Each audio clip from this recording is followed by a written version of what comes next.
Oh, this is my first time sitting on this couch. I'm not sure how I feel about it.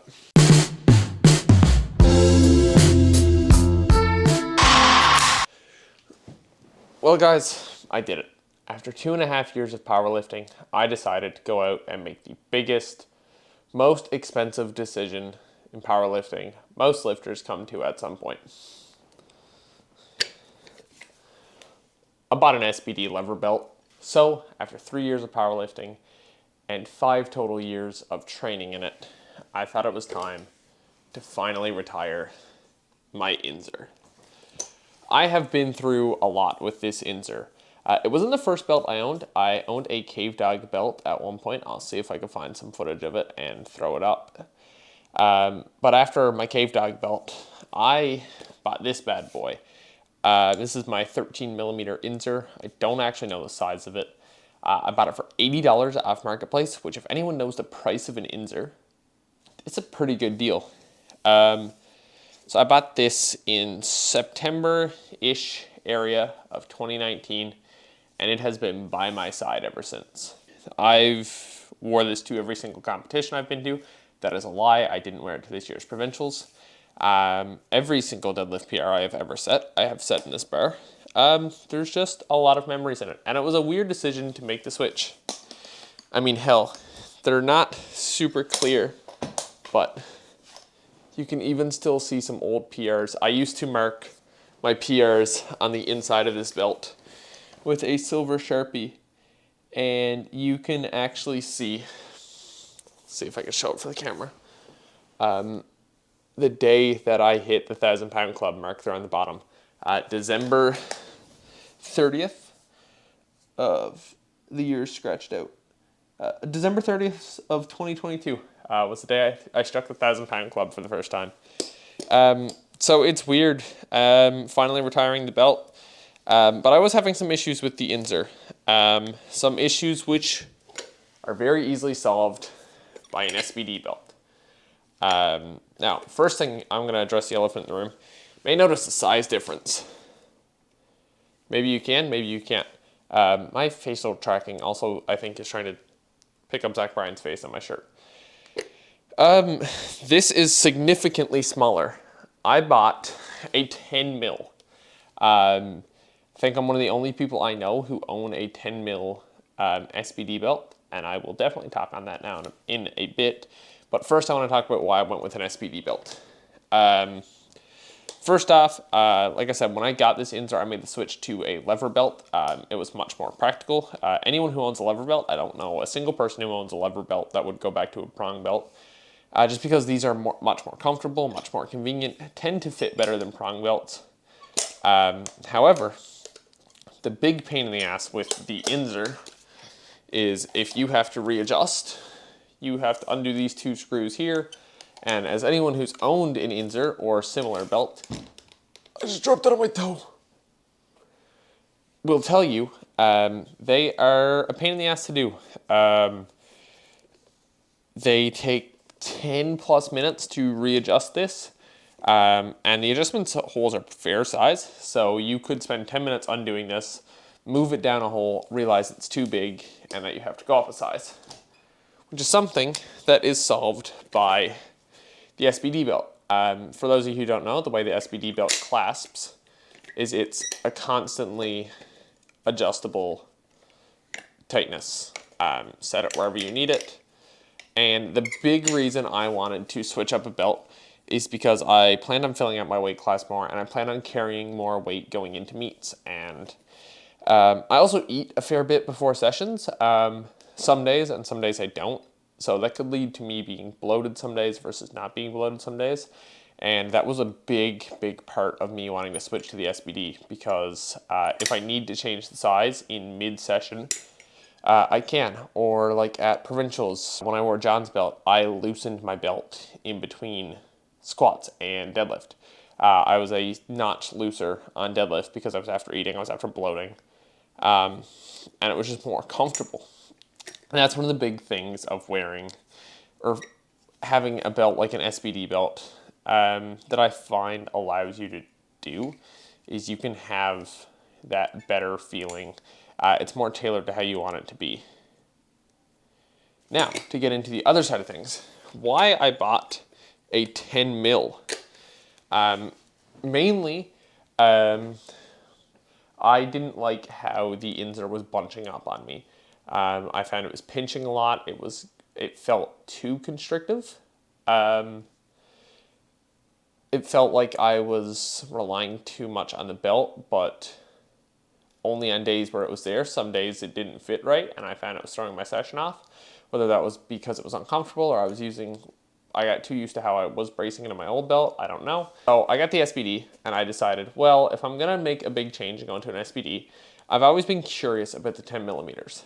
That's one factor. The other factor is that this forge style, the silver or the gray with the black buckle, wasn't carried anymore in my size in the 13 mil. So I was on the fence of what one to get. So my decision came down to, if all this money has to be spent on this belt, I'm gonna get the one that I want in the style that I want. So I ended up with this one, which is the 10 mil. The other side of things is, again, I found the Inzer bunching up too much. And I have to say, ever since I switched to this one, not only is it lighter, it's more comfortable. You can really leave this on and forget that you have it on and just have it there. But also, it's so much less to bunch up. When I put this belt on, almost feels wrong belting into this shirt. Like, it's so comfortable. There's so much, like, looseness. Not looseness. Looseness isn't the right word. But it doesn't bunch up anywhere near as much as I found the Inzer bunched up. Also, anyone who has an SBD belt knows you get the really cool SBD flick when you get to undo these belts. Now, the big difference, the major difference of a lot of people going SBD or Inzer is the price. The price of this guy is a lot less than the price of this guy. And that comes down to you and how much money you have to spend on these belts. My thoughts, I personally like the SBD belt due to its reliability of being able to adjust its size more often.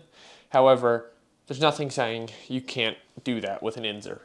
If you're someone who's staying in their weight class, is the same size throughout the day, doesn't bloat bad going into a meet, or know how you bloat and you're always the same in training. If you're consistent, the Inzer works just fine. Set it where it needs to be set and leave it there. However, if you're someone who is like me and their digestion's all over the place and sometimes they bloat more than others, it's definitely a point to the SBD. Comfort, I mean, overall, wearing, not using, but just wearing, I find both belts to be very similarly the same. This one I like more, but that's an unfair comparison because this is a 10 millimeter versus this is a 13.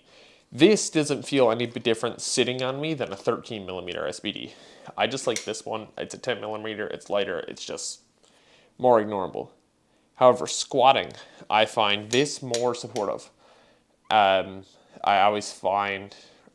find I'm more able to adjust. There's times I've walked up to the bar, unracked it, re-racked it, adjusted my belt, unracked it again. If I unracked with this belt and didn't like where it was, I've spent 20 minutes cooling down and undoing this buckle, readjusting it, and hoping that it's where it needs to be. So that's very much a point to SBD. And if you're someone who watches my channel and doesn't powerlift, you don't have to get either of these. These are both expensive belts. And if you're not powerlifting or don't plan on competing, you don't need an expensive brand name belt. There's plenty of good brands you can get on Amazon or other sites that I would recommend getting. And they're fine for people not competing. The issue with powerlifting is having to buy competition spec equipment. And ultimately, when you're trying to buy a belt, it leads you down the path of one of these two. So overall, I know this was a very, very scatterbrained review. It's really like not a great review. Not at all like my knee sleeve one. But overall, when it comes down to these two belts and my preference, what I would say, if you could afford it, if you could afford to dish out the money, get an SBD. I know plenty of people who are still on their first SBD. The same also goes for Inzer. I know plenty of people who've only ever owned one Inzer. Both of these belts are high quality. They will last you. Like I said, this Inzer is secondhand. I didn't even buy this from them. I bought this off Facebook Marketplace years ago. And it still holds up. And same as plenty of the SBD belts. Most people are still on their first SBD belt. So ultimately, it comes down to you, but I think if you could afford it, I think the SBD belt's the right choice. So, I hope you guys enjoyed this little informative video on belts. It wasn't very informative. It was very scatterbrained. It's like 11 o'clock at night. And I wanted to record this video because I don't have a whole lot else to do. I'm currently dog sitting, and I've been meaning to make this video forever. I've been wearing this belt now for, at the time this video comes out, I've been rocking this belt for a month. And I guess I didn't want to get the video out right away because I wanted to spend some time with the belt and see how I feel. But once it was broke in, which I will say the break-in period was super fast, it was great. I very much enjoy that belt, so I wanted to make a video explaining my thoughts, and especially as someone who's now had like both of the big belt brands, what my thoughts on them were. So if you guys did enjoy this video, same as always, like, comment, subscribe, share it with your friends, share it around to anyone you know who's like considering belts and wants to know a very unorganized powerlifter's thoughts on these belts and what he thinks. I think this video can be helpful to anyone. As always, thanks for showing support you guys show on this channel. It's been great.